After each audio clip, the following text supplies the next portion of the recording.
Naghahanda ang Rusya ng pag-atake laban sa Estonia. Napansin ng mga eksperto na inihanda ng Kremlin ang mga mamamayan nito sa posibleng digmaan laban sa Europa.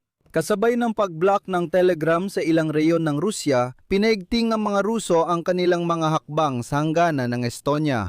Kasabay nito, sa loob ng ilang linggo, isinusulong ng mga propagandista ng Federasyon ng Rusya ang ideya ng pagdedeklara ng Narva People's Republic. Ipaliwanag ko. Ang Narva ay isang lungsod sa hangganan sa silangan ng Estonia na may populasyon na humigit kumulang 50,000 katao kung saan 70% ay nagsasalita ng wikang Ruso.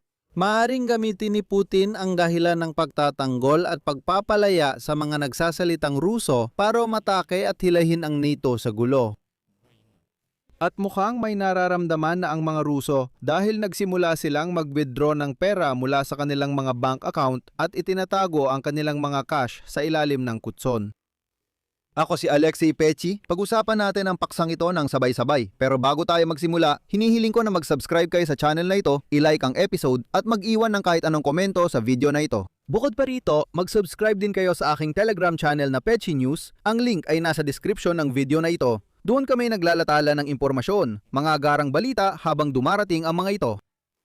Ngayon, ayon sa German na pahayagan na Bild, mayroong malawakang kampanya ng propaganda laban sa maliit na bansang miyembro ng NATO na Estonia. Sa loob ng ilang linggo, pinalalaganap ng mga Russian na social media ang ideya ng tinatawag na Narva People's Republic, katulad ng Donetsk at Luhansk People's Republic. Ang Narva ay lungsod sa silangang Estonia sa hangganan, may humigit kumulang 50,000 populasyon at 70% ay nagsasalita ng Ruso. Ngayon, itinuturing ng Estonian intelligence na maaring paghahanda sa pagsalakay sa silangan ng bansa ang kampanyang ito. Kadaya ng simula ng pagsalakay ng Rusya sa Ukraina noong tagsibol ng 2014.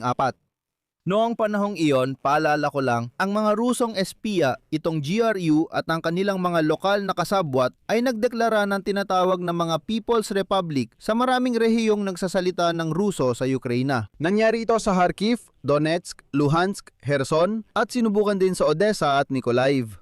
Nagdedeklara sila ng iba't ibang People's Republic sa maraming lugar.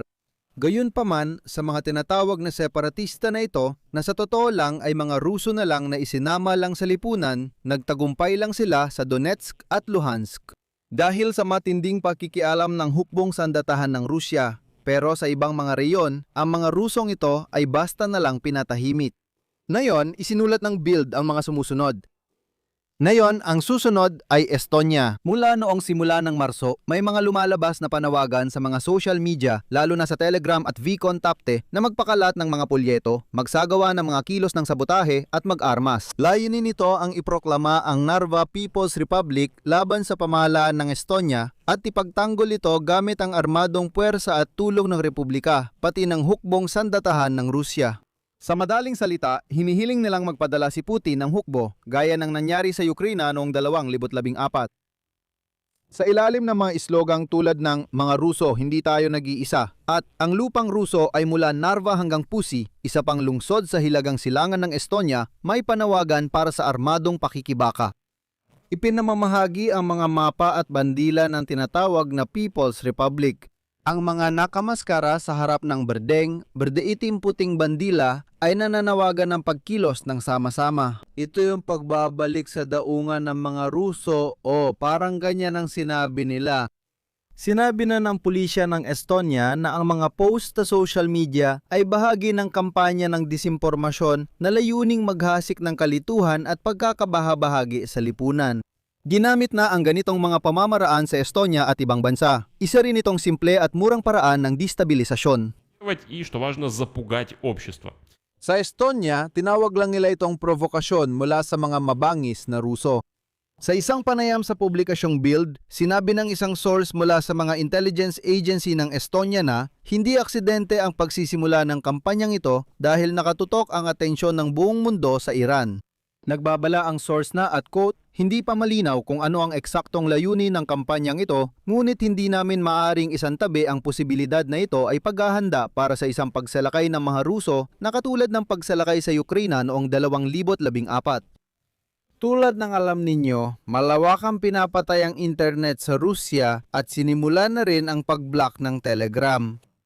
Ngayong Marso, 16 sinimulan ng mga otoridad ng Rusya ang pag-block ng Telegram. Halos hindi na gumagana ang messaging app sa buong teritoryo ng bansa yon. Sinulat ng mga Ruso na hindi sila makapagpadala ng mensahe o mag-upload ng larawan at video. Kasabay nito, may mga reklamo mula sa iba't ibang rehiyon, karamihan mula sa Moscow, St. Petersburg at sa rehiyon ng Moscow. Ayon sa mga eksperto, hindi gumana ang Telegram sa mga home at mobile network nitong nakaraang 24 na oras. Kung sa isang rehiyon ay whitelist lang ang aktibong website, hindi makakatulong karamihan sa VPN service para makapasok sa Telegram. Ang mga website sa whitelist, sa totoo lang, ay parang sinabi ni Putin sa mga mamamayang Ruso na, tingnan ninyo, pinapayagan ko lang kayong magbukas ng ilang piling website sa internet, dito lang kayo pwedeng pumasok at magbasa, bawal na ang lahat ng iba pa. Naintindihan? Mga lipin, mga Ruso, bawal. Sabi na ni Putin, bawal kayong pumasok sa YouTube. Anong kalokohan at pumapasok pa rin kayo at pinapanood pati na rin ang mga video ko? Dali, lumayas kayo dito. Ano ba kayo? Ito ay Amerikanong kalabang YouTube. Siyempre, nagbibiro lang ako at ito ay sarkasmo lamang. Ayon sa pinakahuling datos, bumaba sa 80% ang accessibility ng Telegram sa Russian Federation sa loob ng isang araw. Kasabay nito, hindi naman pinag-uusapan ang tungkol sa isang global na aberya, siyempre. Walang ganitong malalaking problema sa ibang bansa, siyempre. Ibig sabihin nagpasya na si Vladimir Putin na i-block ang Telegram sa buong Russia.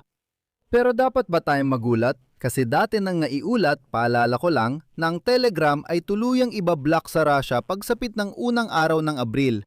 Pero hindi lang Telegram ang usapan.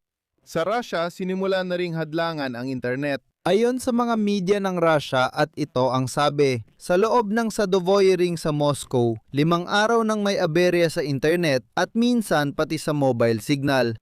Tinetest ng Ministry of Digital Development ng Federasyon ng Rusya ang kakayahan nilang i-block ang mga website na wala sa whitelist.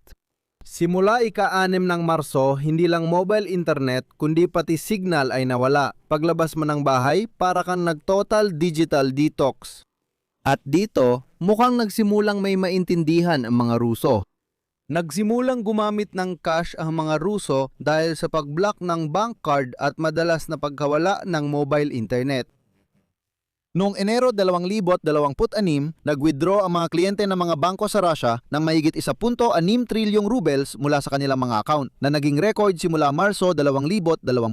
Ibig sabihin, ito ang simula ng malawakang digmaan ng mga Ruso laban sa Ukraine nang mag-withdraw ng 2.1 trilyong rubles. Kasabay nito, tanging 468 bilyong rubles lang ang ibinalik sa mga time deposit. Ibig sabihin, mas mababa sa ikatlong bahagi ng kabuuang halagang na withdraw. Ibig sabihin nito, sinusubukan ng mga Ruso na magtago at itinatago nila ang kanilang pera mula sa ganitong klaseng siraulong Kremlin. Dito ako maglalagay ng tuldok, ibahagi ang opinyon at konklusyon sa mga komento, mag-subscribe, pindutin ang kampanilya at mag-like. Lubos din ako magpapasalamat sa suporta ninyo sa donasyon, paid subscription o pagiging YouTube sponsor. Lahat ng mga link at detalye kung paano ito gawin ay nasa description ng video na ito. Yun lang po, ingatan ninyo ang inyong sarili. Paalam sa lahat!